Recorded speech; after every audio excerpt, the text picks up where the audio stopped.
After reading several books on anthropology, education, and didactics, Alexey Alexandrovich drew up a plan of education, and engaging the best tutor in Petersburg to superintend it, he set to work, and the subject continually absorbed him.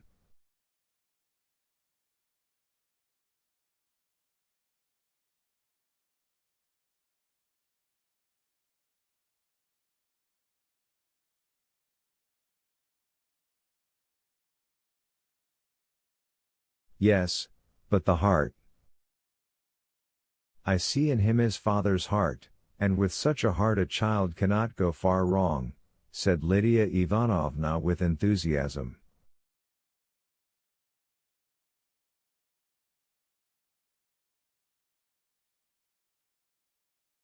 Yes, perhaps. As for me, I do my duty. It's all I can do.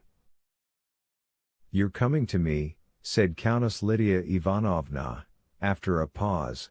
We have to speak of a subject painful for you.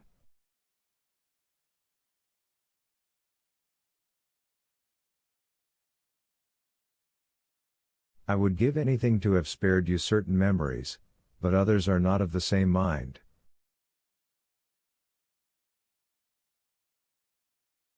I have received a letter from her she is here in Petersburg.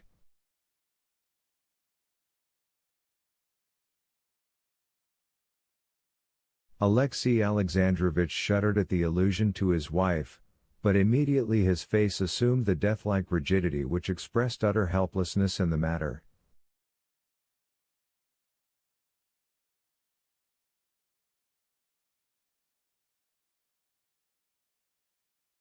I was expecting it, he said. Countess Lydia Ivanovna looked at him ecstatically, and tears of rapture at the greatness of his soul came into her eyes.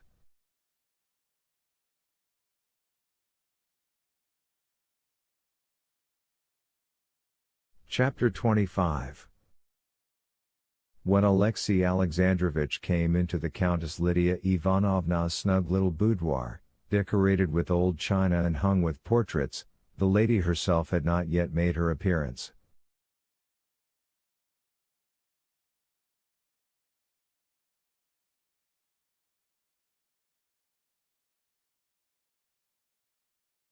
She was changing her dress. A cloth was laid on a round table, and on it stood a china tea service and a silver spirit lamp and tea kettle.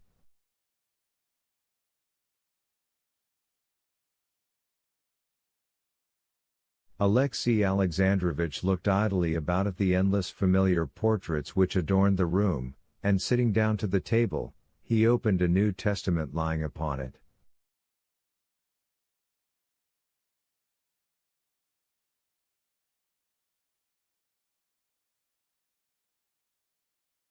The rustle of the Countess's silk skirt drew his attention off. Well now, we can sit quietly, said Countess Lydia Ivanovna, slipping hurriedly with an agitated smile between the table and the sofa, and talk over our tea.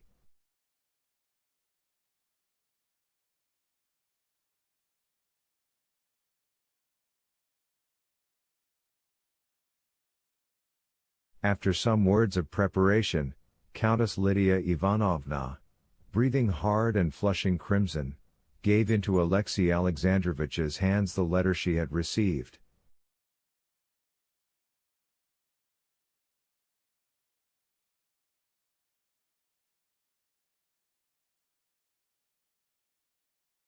After reading the letter, he sat a long while in silence. I don't think I have the right to refuse her, he said, timidly lifting his eyes.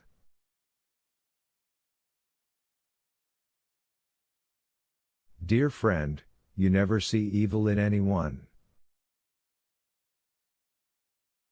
On the contrary, I see that all is evil. But whether it is just. His face showed irresolution, and a seeking for counsel, support, and guidance in a matter he did not understand.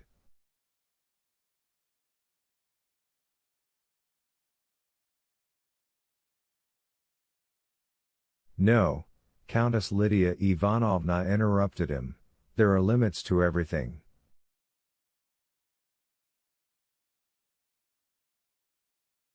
I can understand immorality, she said, not quite truthfully, since she never could understand that which leads women to immorality. But I don't understand cruelty. To whom? To you.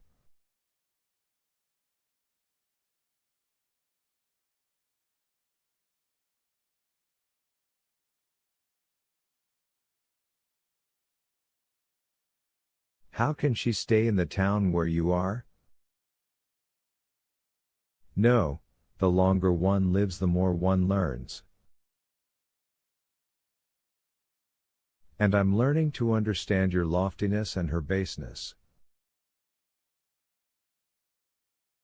Who is to throw a stone? Said Alexey Alexandrovitch, unmistakably pleased with the part he had to play. I have forgiven all, and so I cannot deprive her of what is exacted by love in her by her love for her son.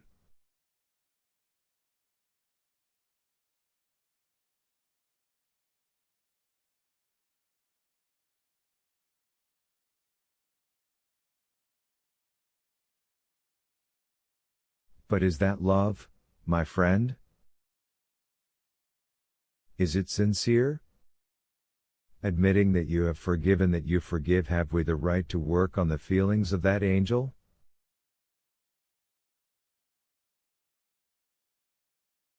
He looks on her as dead. He prays for her, and beseeches God to have mercy on her sins. And it is better so. But now what will he think? I had not thought of that, said Alexey Alexandrovitch, evidently agreeing.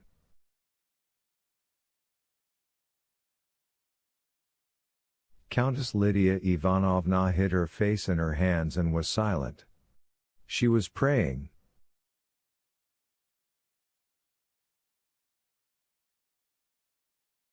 If you ask my advice, she said, having finished her prayer and uncovered her face, I do not advise you to do this.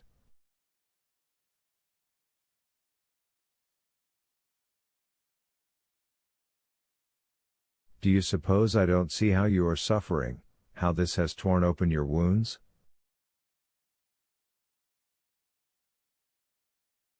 But supposing that, as always, you don't think of yourself, what can it lead to?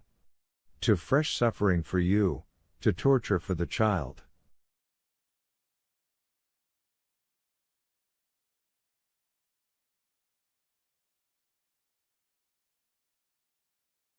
If there were a trace of humanity left in her, she ought not to wish for it herself.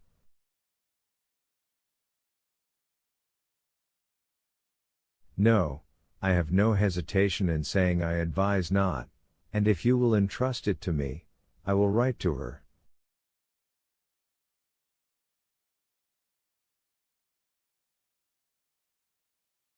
And Alexey Alexandrovitch consented, and Countess Lydia Ivanovna sent the following letter in French.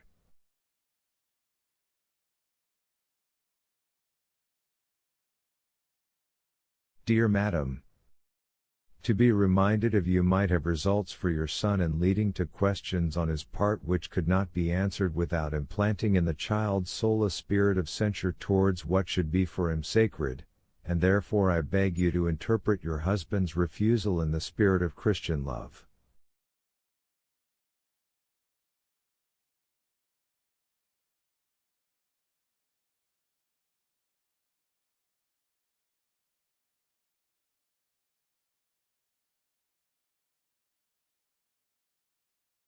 I pray to Almighty God to have mercy on you. Countess Lydia. This letter attained the secret object which Countess Lydia Ivanovna had concealed from herself.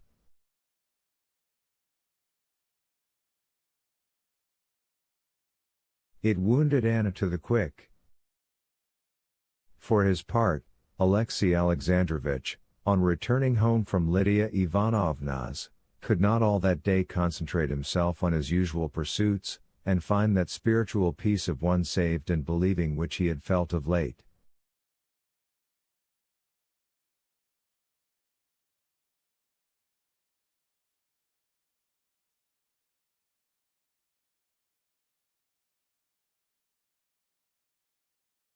The thought of his wife, who had so greatly sinned against him, and towards whom he had been so saintly, as Countess Lydia Ivanovna had so justly told him, ought not to have troubled him, but he was not easy, he could not understand the book he was reading, he could not drive away harassing recollections of his relations with her, of the mistake which, as it now seemed, he had made in regard to her.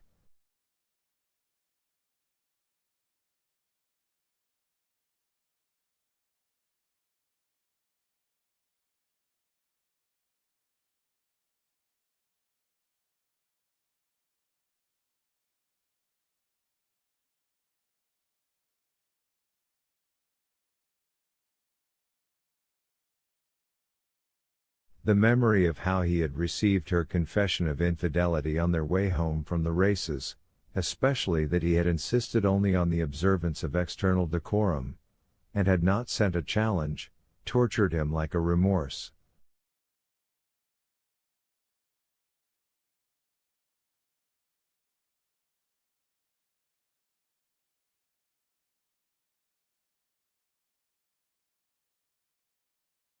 He was tortured too by the thought of the letter he had written her, and most of all, his forgiveness, which nobody wanted, and his care of the other man's child made his heart burn with shame and remorse.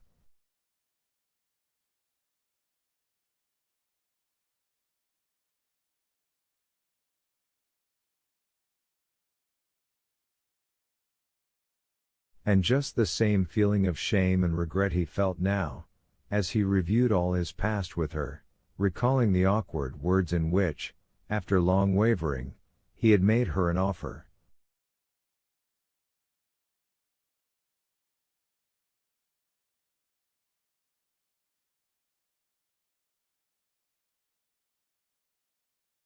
But how have I been to blame? He said to himself.